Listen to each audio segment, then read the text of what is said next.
Programme time line सां गॾु आऊं आहियां असद मुमताज़। नाज़रीन, शहीद ज़ुल्फ़िकार अली भुट्टो जी फाही जे 44 सालनि बाद अॼु सदारती रेफरेंस ते सुप्रीम कोर्ट पंहिंजी राय ॾिनी आहे ऐं सुप्रीम कोर्ट जे चीफ जस्टिस समेत 9 रुकनी बेंच अॼु इहा राय ॾिनी आहे त शहीद ज़ुल्फ़िकार अली भुट्टो खे फेयर ट्रायल जो मौक़ो न मिलियो। गॾोगॾु चीफ जस्टिस काज़ी फ़ाइज़ ईसा इहो पिणु चयो त माज़ी जूं जेके ग़लतियूं आहिनि उन्हनि खे सुधारण बजाए अॻिते नथा वधी सघूं। त अॼु के प्रोग्राम जे हिसे में असां इन ते ई ॻाल्हाईंदासीं त हीउ रेफरेंस केतिरो अहम हो अदालती महाज़ ते ऐं अदलिया जे हवाले सां, हिन जो जेको जेका मुख़्तसरिन हिन वक़्तु जेका राय आई आहे उहा केतिरी अहम आहे, छा हिन सां तारीख़ जा दज़ जेके आहिनि उहे साफ़ थी सघंदा। प्रोग्राम जे हिसे में असां इन ते ई ॻाल्हाईंदासीं। हिन असांजे प्रोग्राम में जॉइन कयो आहे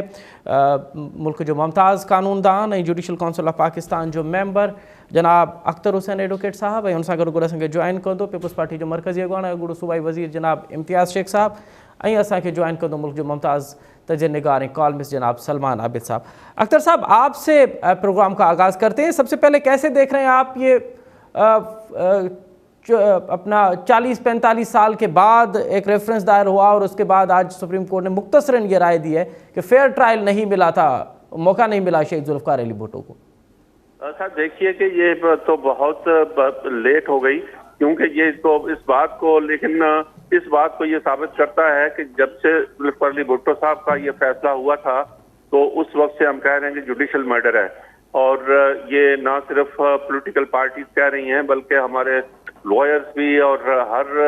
जुडिशियस माइंडेड आदमी जो है वो इस ट्रायल को एक्सेप्ट नहीं कर रहा है और उसको जुडिशल मर्डर कह रहा है। आज पाकिस्तान की सुप्रीम कोर्ट ने जो है वो 9 मेंबर्स जो है वो बेंच ने इस बात को साबित कर दिया है कि जो आज तक जिसके ऊपर व्यू जो है वो ज़ुल्फ़िकार अली भुट्टो साहब के जो है जुडिशल मर्डर का है। तो हम समझते हैं कि ये एक कम से कम जो मुल्क के अंदर और भी इस तरह की पॉलिटिकल केसेस के अंदर भी और जो ट्रायल्स हुई हैं और जो फैसले हुए हैं, तो वो भी कहीं ना कहीं उन फैसलों का भी जिनकी बुनियाद के ऊपर जो है वो कई एक हमारी डेमोक्रेसी को और डेमोक्रेटिक इंस्टीट्यूशंस को डीरेल किया गया है, वो भी किसी न किसी वक्त में जुडिशरी इसके ऊपर तय होगा। क्योंकि आज का फैसला जो है वो इंतहाई आम है और उस वक्त भी जबकि वहाँ उसके बेंच के एक जज साहब ने, नसीब हसन शाह साहब ने भी कह दिया था कि भाई उनके ऊपर प्रेशर था और ये सारी बातें उसको साबित कर रही थी। लेकिन अहमियत इस फैसले की ये है कि बाकायदा सुप्रीम कोर्ट ने एक 9 मेंबर्स बेंच ने इस बात को डिक्लेयर किया है कि उनको इंसाफ के तकाजे पूरे नहीं किए गए और उनके साथ ज्यादती हुई। अच्छा अख्तर साहब, ये भी ज़रा बताइएगा कि आज चीफ जस्टिस ने ये भी कहा कि जिन सवालात पे हमने मावनत हासिल करने की कोशिश की उनके जवाब तो नहीं मिले, लेकिन ये है कि माजी की जो गलतियां हैं उनको दुरुस्त करने के बजाय हम आगे नहीं बढ़ सकते। तो सर, क्या आज के इस राय के बाद ये बात क्लियर हो आप समझते हैं, क्योंकि आप मुमताज़ सुप्रीम कोर्ट के कानूनदान भी हैं, कानून और सियासत दोनों पे आपका सब्जेक्ट है, क्या ये जो अदालती तारीख में ज़ुल्फ़िकार अली भुट्टो मुजरिम है, क्या आज के बाद भी वो अदालती तारीख में मुजरिम ही साबित होंगे? अदालती तारीख में तो वो मुजरिम साबित सुप्रीम कोर्ट की तरफ से जब ये आ गया है कि उनका फेयर ट्रायल नहीं हुआ है, तो मैं समझता हूँ कि अदालती तौर पर तो ये बात क्लियर हो गई और इस बात का साबित हो जाता है कि भाई उनका एक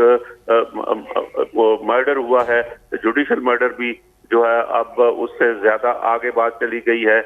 जो हमारी सुप्रीम कोर्ट ने ये होल्ड किया है। लेकिन मैं ये समझता हूँ कि इसके साथ साथ जो उन्होंने ये कहा है कि हमारे सियासतदानों को और हमारे उन इंस्टीट्यूशंस को इस बारे में सोचना चाहिए और अपनी पॉलिसीज में बुनियादी तब्दीलियां लानी चाहिए कि किस तरह से इस मुल्क के अंदर एक कॉन्स्टिट्यूशनल रूल हकीकी मानों में कायम हो सकता है और डेमोक्रेटिक इंस्टीट्यूशंस रियली जो है वो डेमोक्रेटिक जो है वो इदारे बन सकते हैं और इस मुल्क के अंदर जो है वो जो इंटरफेरेंस है मुख्तलिफ इदारों की हमारे इंस्टीट्यूशन के अंदर और डेमोक्रेटिक इंस्टीट्यूशंस के अंदर, पार्लियामेंट के अंदर, पॉलिटिकल प्रोसेस के अंदर, वो बंद हो फ्यूचर में। अच्छा अख्तर साहब, ये भी ज़रा बताइएगा कि जैसे 44 साल के बाद ये आज रेफरेंस आया है, आपने शुरू में कह दिया था कि बहुत देर हुई है, क्या सर आज के जो दौर हैं, आज के जो हालात हैं, कोई लिंक कर सकते हैं हम शहीद ज़ुल्फ़िकार अली भुट्टो के اس کو جو سزا آئی تھی، آج بھی ہمارے حالات کچھ تبدیل ہوئے یا آپ سمجھ رہے ہیں کہ ہم 40-45 سال کے بعد بھی وہیں پہ کھڑے ہوئے؟ نہیں، بہت ساری چیزوں کے اندر دیکھیں نا، کچھ ڈیولپمنٹ تو پازیٹیو ہو رہی ہیں کہ ہمارے جو جوڈیشری کے اندر خاص کر قاضی فیاض عیسیٰ صاحب کے آنے کے بعد بہت ساری انہوں نے اپنی ڈسکریشنز چھوڑ دی ہیں، اور انہوں نے پارلیمنٹ کے جیسے سپریم کورٹ کے جو رولز کا مسئلہ آیا تھا تو اس کے اوپر بھی انہوں نے اپنی ڈسکریشنز چھوڑ کر جو 20-22 سال سے ہمارے بار کاؤنسلز اور ادارے جو ہیں وہ مطالبات کر رہے تھے تو وہ سپریم کورٹ نے اس پر جو فیصلہ دیا. لیکن میں سمجھتا ہوں کہ ماضی کے جتنے بھی ہمارے جو آپ کہتے ہیں کہ ہماری تاریخ کے سیاہ فیصلے ہیں جو نظریہ ضرورت کے حوالے سے ہیں، تو وہ بھی جو ہے وہ آج اس کے بارے میں بھی جو ہے وہ آئندہ کے لیے یہ سوچا جائے گا کہ یہ ہماری ڈیموکریٹک انسٹیٹیوشنز ڈیریل نہ ہوں. اور پولیٹیکل پارٹیز کے اوپر بہت بڑی ذمہ داری عائد ہوتی ہے کہ وہ کس طرح سے کوئی ایک کنسنسس پر پہنچتے ہیں، کہ کیونکہ ہر ایک اپنے طور پر تو یہ پولیٹیکل پارٹی جب وہ اقتدار سے باہر ہوتی ہے تو وہ کہتی ہے کہ انٹرونشن ہو رہی ہے غیر جمہوری اداروں کی طرف سے، لیکن پھر وہ انہی اداروں کے ساتھ مل کر اقتدار میں آنے کی کوشش کرتے ہیں. میں سمجھتا ہوں کہ اس وقت ملک کے اندر ایک ایسی پولیٹیکل کنسنسس کی ضرورت ہے کہ ہم اپنی پارلیمنٹ کو ریلی جو ہے وہ ساورن کر سکیں اور اپنے جمہوری اداروں کو مضبوط کر سکیں، اور تمام ادارے اسٹیٹ کے جو ہیں وہ اپنے دائرے کے اندر رہ کے کام کریں، اور غیر جمہوری ادارے سیاست کے اندر اور جمہوری اداروں کے اندر مداخلت نہ کریں. بالکل صحیح. اچھا ڈاکٹر صاحب، یہ آج کے ریفرنس میں تو شہید ذوالفقار علی بھٹو کا حوالہ دیا گیا ہے کہ ان کو جو ہے فیئر ٹرائل نہیں ملا، لیکن کیا آپ سمجھتے ہیں کہ پاکستان کی تمام پولیٹیکل ہسٹری میں 1947 سے لے کے آج 2024 میں تک بھلا کسی پولیٹیکل لیڈر کو جب اس کے خلاف کوئی اس طرح کی سماعت کیس کیے گئے، کسی اور کو بھلا فیئر ٹرائل ملا ہے سر؟ اب آپ دیکھیں کہ فیئر ٹرائل تو اب وہ میں نہیں سمجھتا کہ پولیٹیکل کیسز کے اندر، جیسے آپ دیکھیں کہ نیشنل عوامی پارٹی کی لیڈرشپ کے اوپر کانسپریسی کیس بنایا گیا تھا اور حیدرآباد جیل کے اندر جو ہے وہ ان کی ٹرائل ہوتی تھی. اس کیس کے اندر میں بھی ایک وکیل کی حیثیت سے جو ہے وہ ڈیفنس کاؤنسل کے طور پر اس میں پیش ہوتا رہا ہوں، اور لیکن وہ کوئی جیل کے اندر اٹ سیلف ٹرائل اور مختلف جس طرح سے اس کو ٹرائل کو کیا جا رہا تھا کوئی فیئر ٹرائل نہیں تھی. لیکن وہ تو ملک کے اندر پولیٹیکل چینجز کے ساتھ جب حکومت بدلی اور مارشل لا لگا اور ضیاء الحق صاحب جو ہے وہ آ کے انہوں نے مارشل لا ڈکلیئر کر کے کیا، تو وہی وہ سارے چارجز جن کے اوپر وہ کہتے تھے کہ صاحب یہ ملک کے خلاف ہیں اور ملک کی ساورنٹی کے خلاف ہیں، اور انہوں نے پاکستان کے اندر جو ہے وہ کہتے تھے کہ یہ سب مختلف قوموں کی بات کرتے تھے، اور اس ملک کے اندر یہ اس کے قائم کرنے میں اور ملک کے خلاف ان کے اوپر چارجز جو ہے وہ سارے لگائے گئے تھے غداری کے. تو وہ تمام کمپلینٹ کتنی تھی وہ جو ہی حکومت بدلی تو واپس ہوتی گئی، کیونکہ یہ تو ٹرائلز ان کے اگینسٹ میں جو ہے وہ ذوالفقار علی بھٹو صاحب کے دور میں لگائی گئی تھی، اور اس کے بعد ایک مارشل لا گورنمنٹ نے آ کے اس کو ودرا کر دیا، اور اس کے بعد پھر اسی طرح کے چارجز ہمارے پولیٹیکل پارٹیز کے اوپر لگتے رہتے ہیں. وہ تمام لوگ جو اپنے یہ اس بات کو تسلیم کرنے کے لیے تیار نہیں ہیں کہ یہ ایک کثیر القومی مملکت ہے. اس کثیر القومی مملکت کے اندر مختلف اکائیوں اور قوموں کے جو عوام ہیں وہ اپنے معاشی وسائل کے اوپر اپنی قدرت چاہتے ہیں، اپنے معاشی وسائل کے اوپر چاہتے ہیں کہ ان کا کنٹرول ہو تاکہ وہ سماجی طور پر سیاسی طور پر اپنی ترقی کر سکیں. تو کوئی ملک کے خلاف تو نہیں ہے، اپنے حقوق کے حصول کے لیے جدوجہد ہے جو آج بھی جو ہے وہ تسلیم نہیں کی جا رہی ہے. اچھا اختر صاحب، آپ نے بڑا تفصیلی طور پہ اور ماضی کی جو تلخ حقیقتیں ہیں ان پہ آپ نے ان پہ رائے دی، لیکن آپ سمجھتے ہیں سر ذوالفقار علی بھٹو کے بعد پھر شہید محترمہ بے نظیر بھٹو کا معاملہ ہے، کیا ان کو فیئر ٹرائل ملا؟ پھر نواز شریف کا معاملہ ہے، اور اس کے بعد آج کل عمران خان چل رہا ہے، تو پی ٹی آئی بانی جو ہیں ان کا کیس چل رہا ہے. تو آپ سمجھ رہے ہیں ان بھلا سیاستدانوں کو یا ان سیاسی ورکرز کو آج کے دور میں فیئر ٹرائل کا موقع مل رہا ہے؟ نہیں جی، میں تو سمجھتا ہوں کہ بھائی جو نواز شریف صاحب کے ساتھ ہوا یا بے نظیر صاحبہ کے ساتھ ہوا، ان کی یکے بعد دیگرے جتنی بھی حکومتیں بدلی گئیں اور ان کو اقتدار سے محروم کیا گیا، वो सारा अनडेमोक्रेटिक था, अनकॉन्स्टिट्यूशनल था, और जो जुडिशरी के जरिए से कराया गया था वो भी गलत था। हमने हर वक्त में बेनजीर साहिबा की हुकूमत का खात्मा हो या नवाज शरीफ साहब की हुकूमतों के खात्मे हो, और उनके खिलाफ जो परवेज मुशर्रफ साहब ने जो उनको ट्रायल की और वो फिर मुल्क से बाहर एक कॉम्प्रोमाइजेस के तहत चले गए, तो उसके बाद भी जितनी भी हुई हैं, आज भी अगर ये जो हो रहा है इमरान खान साहब के साथ, हम तो पॉलिटिकल फ्रीडम के कायल हैं, और अगर किसी को खिलाफ किसी ने कोई जुर्म किया है तो उसको एक आम अदालत के अंदर उसकी ट्रायल्स होनी चाहिए। ये जो स्पेशल कोर्ट्स हैं और मिलिट्री कोर्ट्स हैं, ये खुद आज नहीं तो कल जो है वो तारीख साबित कर देती है कि लोगों ने उसको तस्लीम नहीं किया, और वो किसी सूरत में डेमोक्रेटिक तो हो नहीं सकते, किसी सूरत में वो इंसाफ के तकाजे नहीं पूरे कर सकते। तो हम समझते हैं कि भाई ये जितने भी हुए हैं, लेकिन इनको, मेरा कहना का मकसद ये है कि ये तो गलत है, लेकिन इन सियासी पार्टियों को, खा वो मुस्लिम लीग हो या जो है वो तहरीक इंसाफ हो या पीपल्स पार्टी हो, ये जो बड़ी पार्लियामेंट्री पार्टियां हैं और जो यके बाद दीगरे उन्हीं गैर जमहूरी फोर्सेस के साथ जो है वो कॉम्प्रोमाइजेस करके इक़्तिदार में आते हैं, उनको इस बात को रियलाइज करना चाहिए कि किस तरह से वो किसी एक कंसेंसस पर पहुंचे कि इस मुल्क के अंदर एक रियल फेडरल रिपब्लिक कायम हो।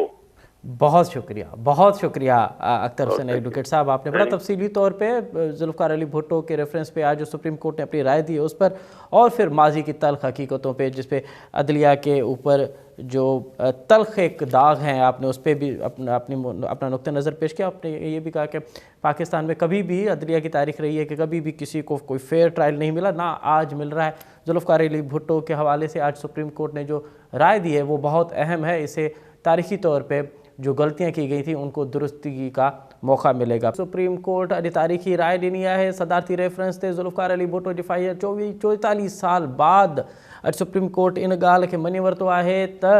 शहीद जुल्फ़िकार अली भुट्टो खे फेयर ट्रायल न मिलियो हो, ऐं चीफ जस्टिस जी सरबराही में 9 रुकनी बेंच अॼु इन ॻाल्हि जे मुख़्तसरनि राय ॾिनी आहे त शहीद जुल्फ़िकार अली भुट्टो जी केस में उनखे फेयर ट्रायल न मिलियो वियो, ऐं चीफ जस्टिस इहो पिणु चयो आहे त जेसिताईं माज़ी जूं ग़लतियूं न सुधारींदासीं तेस ताईं अॻिते न वधी सघंदासीं। वक़फ़े खां अॻु में अवां मुल्क जो मुमताज़ क़ानूनदान अख्तर हुसैन एडवोकेट साहब जो तजियो ॿुधो अॼोके हिन अहम तरीन तारीख़ी राय ते, ऐं हिन वक़्तु असांखे प्रोग्राम में जॉइन कयो आहे इम्तियाज़ शेख साहब, पाण पीपल्स पार्टी जा मरकज़ी अॻवान आहिनि, अॻूणा सूबाई वज़ीर आहिनि। साईं इम्तियाज़ साहब, प्रोग्राम में ख़ुशि आमदीद सर।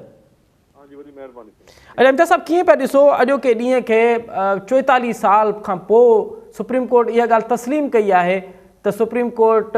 शहीद जुल्फ़िकार अली भुट्टो खे फेयर ट्रायल जो मौक़ो न ॾिनो? ॾिसो, अॼु हिकिड़ो मतिलबु ॾाढो हिकिड़ो कामयाबी वारो ॾींहुं आहे पाकिस्तान पीपल्स पार्टी लाइ, जेका रेफरेंस 2011 में आसिफ अली ज़रदारी साहब दायर कयो हुयो, उनजो नतीजो अॼु निकितो। हिन में चेयरमैन बिलावल भुट्टे जो मुसलसल कोशिश ऐं महिनत रही, जेको आवाज़ उथारींदो रहियो ताकी हिन जो फ़ैसिलो थी सघे, ऐं जस्टिस फाइज़ ईसा जी बेंच जेका हुन ठाही 9 रुकनी बेंच, उन्हनि अॼु मुतफ़िक़ा फ़ैसिलो ॾिनो आहे, जेको मतिलबु हिकिड़ी वॾी कामयाबी आहे, हिकिड़ी मतिलबु ख़ुशी जी ॻाल्हि आहे त हुनजो को फ़ाइदो त असांखे मतिलबु हुनखे त शहीद करे छॾियऊं भुट्टे साहब खे, ऐं उहो असांजे दिलनि में ज़िंदा आहे, माण्हुनि जे दिलनि में ज़िंदा आहे। पर हिकिड़ो माण्हू मुतमईन थियो त हिकिड़ो जेको ग़लति फ़ैसिलो थियो सुप्रीम कोर्ट जो, जेको असां बार बार चवनि पिया पाकिस्तान पीपल्स पार्टी जो, उन वक़्त जी लीडरशिप बि ऐं सिंध जो अवाम ऐं पाकिस्तान जो अवाम बि इन ॻाल्हि ते 100% क़ाइल हो त हिन में इंसाफ़ न थियो आहे, उहा शइ अॼु साबित थी, ऐं सुप्रीम कोर्ट ऑफ पाकिस्तान पंहिंजी राय में बिल्कुलु क्लियर कट चयो ऐं मुतफ़िक़ा तौर ते चयो त उन्हनि खे फेयर ट्रायल न मिलियो हुयो, ऐं सुप्रीम कोर्ट खे पंहिंजूं ग़लतियूं ॾिसणु खपनि। ऐं मां सम्झां थो त शुरूआत आई आहे, ऐं हिकिड़े एॾे वॾे मामले ते उन्हनि हिकिड़ी पहल कई आहे, त मां सम्झां थो सुठी ॻाल्हि आहे, ऐं असां हुनखे वेलकम कयूं था। ऐं हिकिड़ो पाकिस्तान पीपल्स पार्टी जो फतेह जो ॾींहुं आहे, त हिकिड़ो मौक़िफ़ जेको असां शुरू खां पाकिस्तान पीपल्स पार्टी रखियो उहो मतिलबु सही साबित थियो, सच साबित थियो, ऐं इन मां ज़ाहिर थिए थो त कंहिं बि मसइले लाइ जदोजहद जारी रखिजे थी, ऐं उनजे लाइ कोशिशि कजे थी, ऐं हुन में सचाई आहे त आख़िर कामयाबी माण्हुनि खे मिले थी पई, ऐं पार्टियुनि खे मिले थी पई या सियासी तौर ते मिले थी। त असांखे दरमियान त भुट्टो साहिब अॼु कोन्हे को, पर असां सभिनी जे दिलनि में आहे, ऐं ताईं हुकूमत करे थो पियो पाकिस्तान जे अवाम जे दिलनि ते, ऐं जेको असां चवंदा आहियूं जीअं भुट्टो, त भुट्टो वाक़ई हर घर में भुट्टो आहे, हर घर में भुट्टे जो हिकिड़ो नालो आहे ऐं भुट्टो ज़िंदा ई आहे हर घर में। त मां सम्झां थो त अॼु हिकिड़ो वॾो कामयाबी जो ॾींहुं आहे पाकिस्तान पीपुल्स पार्टी जे लाइ। ऐं लीडरशिप ऐं वर्कर जेके बि जेके असांजा आहिनि साथी उहिदेदार पार्टी जा लीडर्स सभिनी खे मां मुबारक ॾियां थो त हुनजो मौक़िफ़ जेको आहे सही साबित थियो ऐं पाकिस्तान पीपुल्स पार्टी पंहिंजे हिकिड़े उसूली जद्दोजहद में कामयाब थी। अच्छा शेख साहब, हाणे अव्हां छाकाणि त सीनियर सियासतदान बि आहियो ऐं अव्हां जी हिकिड़ी तमामु वॾी ज़िंदगी सियासत में गुज़री आहे, त अव्हां छा था सम्झो त हीउ जेको फेयर ट्रायल वारो मामिलो हो इहो फ़क़ति शहीद ज़ुल्फ़िकार अली भुट्टो जे केस ताईं महदूद हो या बाक़ी सियासतदान जेके बि पाकिस्तान जी हिस्ट्री में रहिया आहिनि ऐं हींअर ताईं बि अव्हां सम्झो पिया त फेयर ट्रायल अदालती महाज़ ते कंहिंखे नथो मिले, अॼु बि उहे शिकायतूं थियनि पियूं? ॾिसो, असां पंहिंजे पाकिस्तान पीपुल्स पार्टी जे लाइ मां चवां त उन्हनि खे त अक्सर केसनि में न मिलियो आहे, घणनि केसनि में, बल्कि ज़रदारी साहब आसिफ अली ज़रदारी साहब जे केस में बि असांखे फेयर ट्रायल न मिलियो। जंहिं तरीक़े सां ज़्यादतियूं थियूं अदी मोहतरमा फरियाल टापुल साहिबा जे केसनि में या इवन पीपुल्स पार्टी जी ॿी लीडरशिप जेका आहे उहे मुख़्तलिफ़ केसनि में कया, कंहिंखे बि फेयर ट्रायल न मिलियो आहे। ऐं मतिलबु उहे उन्हनि खे सियासी तौर ते विक्टिमाइज़ कयो वियो ऐं पॉलिटिकल इंजीनियरिंग कई वई ऐं मतिलबु कोर्टुनि ख़ासि तौर ते हेठियुनि कोर्टुनि उन्हनि ते या जेके डिस्ट्रिक्ट लेवल जी कोर्टूं हुयूं ऐं साब कोर्टूं हुयूं उन्हनि असांखे इंसाफ़ फ़राहम न कयो। पर पोइ बि पाकिस्तान पीपुल्स पार्टी पंहिंजे मौक़िफ़ ते क़ाइमु रही ऐं पुरमन जदोजहद कंदी रही ऐं वरी बि पंहिंजी कोर्टुनि खां ई पंहिंजो रिलीफ जेको थोरो घणो मिलियो उन्हनि कोर्टुनि खां ई वरितो। पर इहो हिकिड़ो सिलसिलो आहे जेको सुप्रीम कोर्ट जे चीफ जस्टिस जी निशानदेही पाण कई आहे त पंहिंजी ग़लतियुनि खे मञणु खपे ऐं ग़लतियुनि जी तसही करणु खपे। मां जो सुठी सोच आहे ऐं अगरि सुप्रीम कोर्ट ॿिनि टिनि केसनि ॿियनि में बि ॾिना त मां सम्झां थो त उहो हेठि ट्रिकल डाउन कंदो हाई कोर्ट्स में ऐं लोअर कोर्ट्स में ऐं माण्हुनि खे शायदि इंसाफ़ बहितर अंदाज़ में मिलणु शुरू थी वञे। जी अच्छा शेख साहब, अव्हां पंहिंजी पार्टी जे हवाले सां ॻाल्हि कई, पर हिते असां ॾिसूं था पिया त मोहतरमा बेनज़ीर भुट्टो खे बि वाक़ई फेयर ट्रायल न मिलियो, उनखां अॻु में आसिफ अली ज़रदारी साहब खे ऐं नवाज़ शरीफ़ साहब खे बि उहो बि शिकायतूं कंदा रहिया त असांखे फेयर ट्रायल नथो मिले। हींअर PTI बानी बि असांजी ॻाल्हि करे थो, त पोइ अव्हां हिकु सियासतदान जे हवाले सां कहिड़ो मुतालबो था कयो त तमामु जेकी हिन वक़्तु सियासी कारकुन आहिनि जेके बि माण्हू कोर्ट में आहिनि उन्हनि खे फेयर ट्रायल मिलणु घुरिजे ऐं अदालत इन हवाले सां पंहिंजी वाज़े पोज़ीशन रखे? बिल्कुलु मिलणु खपे। ॾिसो, हिन में कोई शक शुबे जी ॻाल्हि न आहे। हिन में पाकिस्तान पीपुल्स पार्टी जो मौक़िफ़ असांजो ज़ाती मौक़िफ़ सभिनी जो इहो आहे ऐं अवाम जो मौक़िफ़ बि इहो ई आहे त जंहिंजो बि केस वञे थो इंतिज़ामिया हुकूमत को केस ठाहे थी पई त उनजो इंसाफ़ जे लाइ कोर्टुनि में माण्हू रुजू कनि था त कोर्टुनि ते एतमाद हुअणु खपे। कोर्टुनि खे उन एतमाद जे उन भरोसे खे बरक़रार रखणु खपे ऐं इंडिपेंडेंट फ़ैसिला ॾियनि, इंसाफ़ सां फ़ैसिला ॾियनि। मां सम्झां थो फेयर ट्रायल जो हक़ हर कंहिंखे आहे, उहो कहिड़ी पार्टी जो बि आहे, आम माण्हू आहे ऐं इहो मतिलबु हेठि ट्रिकल डाउन थियणु खपे, हेठि पहुचणु खपे माण्हुनि ताईं। त इहो इंसाफ़ जेको आहे मुआशिरे में हर माण्हू खे मिलणु खपे ऐं उनजो हक़ आहे इहो मां सम्झां थो त हुनखे हिन में को शक शुबो न आहे। असां हुनजी ताईद कयूं था ऐं पाकिस्तान पीपुल्स पार्टी हमेशह कोर्टुनि खां ई इंसाफ़ घुरियो आहे ऐं असां ॿियनि पार्टियुनि वांगुरु रोडनि ते एहतजाज ज़रूरु कयूं था रिकॉर्ड, पर उहो पुरमन तरीक़े सां ऐं वरी बि असां कोर्टुनि खे ई चयो आहे त असांखे इंसाफ़ ॾियो ऐं कुझु केसनि में मिलियो आहे, कुझु में न मिलियो आहे। अॼु हिकिड़ी वॾी शुरूआति कई आहे जस्टिस फाइज़ ईसा साहब ऐं हुनजी बेंच। मां सम्झां थो त इहो हेठि ताईं ईंदो ऐं आम माण्हू खे बि हिनजो फ़ाइदो पुॼंदो। वॾी महिरबानी इम्तियाज़ शेख साहब। अमां ॾाढो तफ़सीली तौर ते अॼोके फ़ैसिले जे अॼोके सदारती रेफरेंस ते सुप्रीम कोर्ट जी राय बाबति तव्हां पंहिंजी राय बि ॾिनी ऐं अव्हां पंहिंजी पार्टी जो मौक़िफ़ बि ॾिनो ऐं सम्झो पिया त अॼोको ॾींहुं तारीख़ जे हवाले सां तमामु अहम ॾींहुं आहे ऐं अॼोके ॾींहुं न सिर्फ़ु पीपुल्स पार्टी जे कारकुन लाइ बल्कि उन्हनि तमामु सियासी कारकुन लाइ ऐं उहे तमामु सॼे मुल्क लाइ हिकु ख़ुशाइन ॻाल्हि इहा आहे त सुप्रीम कोर्ट 44 सालनि बाद बि इन ॻाल्हि खे कम अज़ कम मञी वरितो आहे त शहीद ज़ुल्फ़िकार अली भुट्टो खे फेयर ट्रायल न ॾिनो वियो ऐं जेकॾहिं 44 साल अॻु में शहीद ज़ुल्फ़िकार अली भुट्टो खे फेयर ट्रायल ॾिनो वञे हा त शायदि इहा नौबत न अचे। अॼु ॾाढो मुख़्तसरनि मुख़्तसरनि राय सुप्रीम कोर्ट ॾिनी आहे ऐं उन ते अव्हां इम्तियाज़ शेख साहब ऐं उनखां अॻु में अख्तर हुसैन एडवोकेट जो तजियो ॿुधो। प्रोग्राम में अॻिते वधूं था पिया ऐं गुज़िरियल 2 ॾींहंनि खां हिकु अफ़सोसनाक ख़बर अचे पई। उहा अफ़सोसनाक ख़बर इहा आहे त ठठो भर सां मुहाणनि जी ॿेड़ी जेका आहे उहा तेज़ हवाउनि ऐं बरसाति सबबु ऐं ओवरलोड सबबु उहा उल्टी पई हुई ऐं उनजे करे उन ते 43 मुहाणा सवार हुआ जंहिंमां बाक़ीनि खे त रेस्क्यू कयो वियो आहे। 14 मुहाणा हिन वक़्तु बि गुम आहिनि। गुज़िरियल ॾींहुं ज़िला इंतिज़ामिया इहा दावा कई हुई त उन सभु तमामु तर मुहाणनि खे रेस्क्यू करे वरितो आहे, पर बाद में इहा इतलाह आई पई त 14 जेके मुहाणा आहिनि उहे हिन वक़्त ताईं लापता आहिनि, उन्हनि जी का ख़बर कोन्हे त उहे किथे आहिनि, उन्हनि सां कंहिंजो राब्तो कोन्हे। तेज़ हवाउनि सबबु मोहाणनि जी ॿेड़ी जेका आहे उहा समुंड में उल्टी पई हुई। हिन वक़्तु असांखे जॉइन कयो आहे, इन ते राय इन ते मालूम कंदासीं त हिन वक़्तु मोहाणे जी कहिड़ी पोज़ीशन आहे, कहिड़ा उहे मोहाणा आहिनि ऐं उहे केतिरो समुंड में केतिरो अंदरि हुआ, इन ते ॻाल्हायूं था। हिन वक़्तु असांखे प्रोग्राम में जॉइन कयो आहे यास्मीन शाह साहिबा, पाण फिशर फोरम जी अॻुवाण आहिनि। मोहाणनि जी समाज लाइ मोहाणनि जी समाजी बहबूद लाइ तंज़ीम आहे जेका मोहाणनि ते कमु पई करे। यास्मीन शाह साहिबा, मुंहिंजो आवाज़ु अव्हां ते अचे पियो, मूंखे ॿुधो पिया? जी अदा बिल्कुलु। यास्मीन शाह साहिबा, थोरो असांखे पहिरियां त इहो ॿुधाइजो त हीअ 14 मोहाणा अञा ताईं गुम आहिनि, का इतला हिन वक़्तु ताईं करंट पोज़ीशन का ख़बर उन्हनि जी? सभिनि खां पहिरीं त अदा वॾी महिरबानी तव्हां मूंखे ॻाल्हाइण जो मौक़ो ॾिनो। ऐं ॿी ॻाल्हि त हिन वक़्तु जेका मोहाणा लापता आहिनि गहरे समुंड में, उन्हनि जी का ख़बरचार कोन्हे त उहे किथे आहिनि, कहिड़ी हालति में आहिनि। अलाह उन्हनि खे सिहत ऐं सलामती ॾे, पर उहे ज़िंदा बि आहिनि या कोन आहिनि, का ख़बरचार कोन्हे। ऐं सिर्फ़ु जेको आहे नेवी जेको आहे उहो सुबुह खां मॉर्निंग खां वठी करे सर्च ऑपरेशन शुरू कयो आहे, पर उन्हनि वटि बि नंढी ॿेड़ियूं आहिनि, को अहिड़ी वॾियूं ॿेड़ियूं न आहिनि। उन्हनि हींअर मूं थोरी देरि पहिरीं उन्हनि सां जीअं ॻाल्हायो त उन्हनि खे चयो त असां मग़रिब ताईं सर्च ऑपरेशन बंदि करे छॾियो हो, छो त असां नंढी ॿेड़ियूं आहिनि, असां राति में सर्च ऑपरेशन नथा करे सघूं। त हिन वक़्तु ताईं इहा पोज़ीशन आहे त उहे 14 मोहाणा अञा ताईं लापता आहिनि ऐं उन्हनि जी का ख़बरचार कोन्हे त उहे किथे आहिनि ऐं कहिड़ी हालति में आहिनि। अच्छा, ही जेके समुंड जे अंदरि मोहाणा विया हुआ त मौसमियात खातो, मीडिया इहे त गुज़िरियल हिकु हफ़्ते खां इहे बयानु पिया कनि त समुंड में तूफ़ान अचण वारो, समुंड में साहिली पट्टी में तमामु तेज़ बरसाति थियण वारी आहे। कराची ऐं साहिली पट्टी जेका आहे उन में त अर्बन फ्लड जो बि ख़तरो हो ऐं हुकूमत सिंध हुकूमत त ॼण त सॼे मुल्क में सॼे सूबे में रेन एमरजेंसी नाफ़िज़ कई। कराची जे माण्हुनि खे त इहो चयो वियो त मंझंदि खां पोइ अव्हांखे घरनि खां ॿाहिरि न निकिरो। त छा हिननि मोहाणनि खे ख़बर कोन हुई त मौसम ख़राबु पई थिए ऐं तूफ़ान अचण वारो आहे? बिल्कुलु अदा, जंहिं ॾींहुं बरसाति थी रही हुई कराची में, उन ॾींहुं बसि रोकियो वियो हो। उन खां बाद चऊं त हाणे मौसम ठीकु आहे,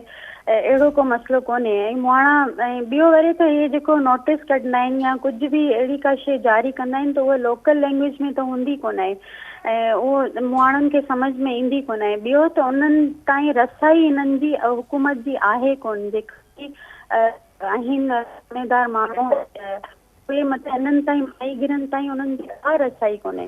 त उन्हनि खे सही सां उन्हनि खे उहा अवेयरनेस ॾिनी वञे त भई तव्हांखे वञिणो आहे, घणा ॾींहं तव्हांखे करिणो आहे, उन खां बाद तव्हांखे गहरे समुंड में वञिणो आहे, अहिड़ी का